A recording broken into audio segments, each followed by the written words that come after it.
parlais avec Jean, qui était à l'époque directeur d'une banque spécialisée un peu dans l'immobilier, et je lui dis, Jean, au lieu de recevoir les professionnels les uns après les autres, tu ferais bien, rassemble tout le monde, les professionnels de l'immobilier, les banques, le secteur public, les notaires, pour avoir une vue exacte des problématiques de l'immobilier, qu'est-ce qu'on doit faire à Nantes. Et je crois que l'objectif du SINA, ça a été de fédérer tous les professionnels qui participent à l'acte de construire, qui réunissent les constructeurs, les investisseurs. On a même fait adhérer à notre club des investisseurs parisiens pour qu'ils partagent l'espérance que nous avions du développement de cette ville et des zones que l'on créait, qui étaient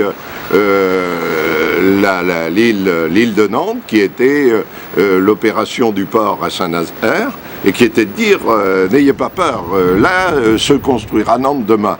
Les activités et réflexions du SINA se sont orientées vers les problèmes d'aménagement du territoire, l'étalement urbain, la problématique foncière, un foncier rare devenu trop cher, un coût de construction très élevé, et aussi une production de logements à mettre en adéquation et au regard de la croissance démographique de notre territoire. L'intérêt du SINA est surtout de mettre en œuvre et en perspective une réflexion à partir de cette intelligence collective qui est constituée autour de cet embryon représentatif et constitué de toutes les forces vives et économiques des acteurs de l'immobilier et de la construction. La problématique du logement à Nantes aujourd'hui, c'est de répondre toujours à cette double problématique de produire du logement pas cher, mais de qualité. Donc nous, en tant que maître d'œuvre, on a une demande accrue de la part de nos clients promoteurs immobiliers, à savoir faire de la qualité mais à pas cher, parce qu'on a aussi une attente de la part de nos élus de produire du logement abordable. Et justement, notre participation au SINA nous aide par ces échanges d'expériences à répondre à cette problématique. Un exemple où le SINA nous est venu en aide, en tout cas nous a aidé à appréhender un problème, je pourrais citer la problématique de la mixité sociale. Et le SINA nous a donc, par l'intermédiaire de groupes de travail, aidé les uns et les autres à appréhender ce sujet de la meilleure façon possible. Le SINA, c'est 20 ans d'existence, une création en 92 à l'occasion d'une crise immobilière. C'est aujourd'hui 200 adhérents. C'est 4 commissions de travail sur des thématiques qui sont celles des professionnels de l'immobilier. Là, ce serait bien que tu mettes une porte au bout du couloir. Le SINA a permis d'être une aide à la décision dans le lancement d'opérations,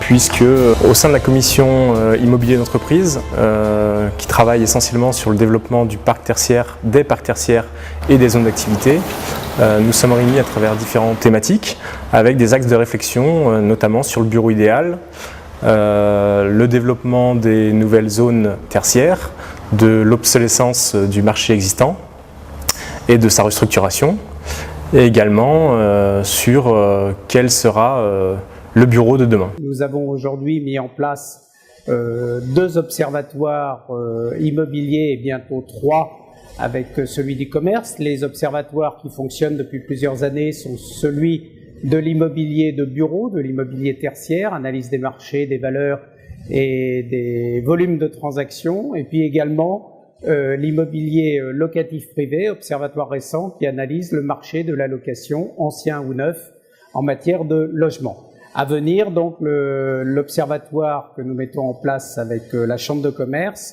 sur les loyers commerciaux. Le SINA Commerce, c'est des spécialistes du commerce. Autour de cette table, on a, il y en a quelques-uns aujourd'hui, mais on a des syndics, des gestionnaires, des brokers, des agents immobiliers, des experts, des promoteurs, tous spécialisés en commerce.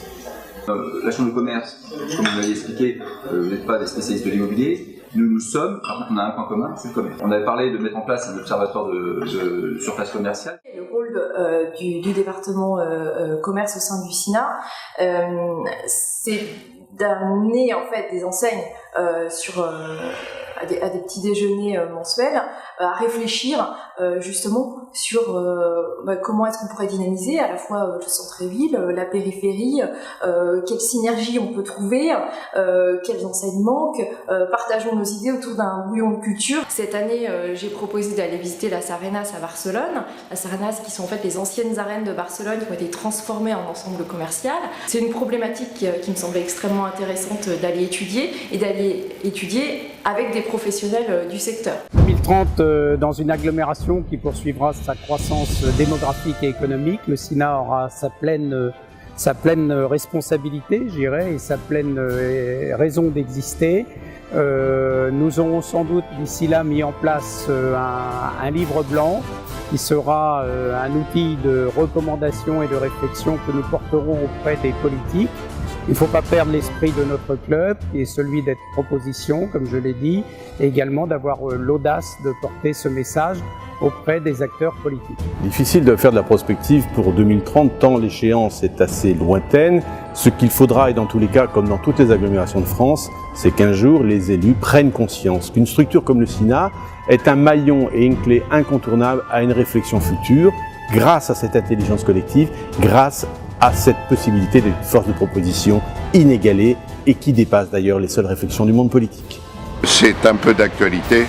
Je pense que le club de l'immobilier Nantes Atlantique doit être un club citoyen.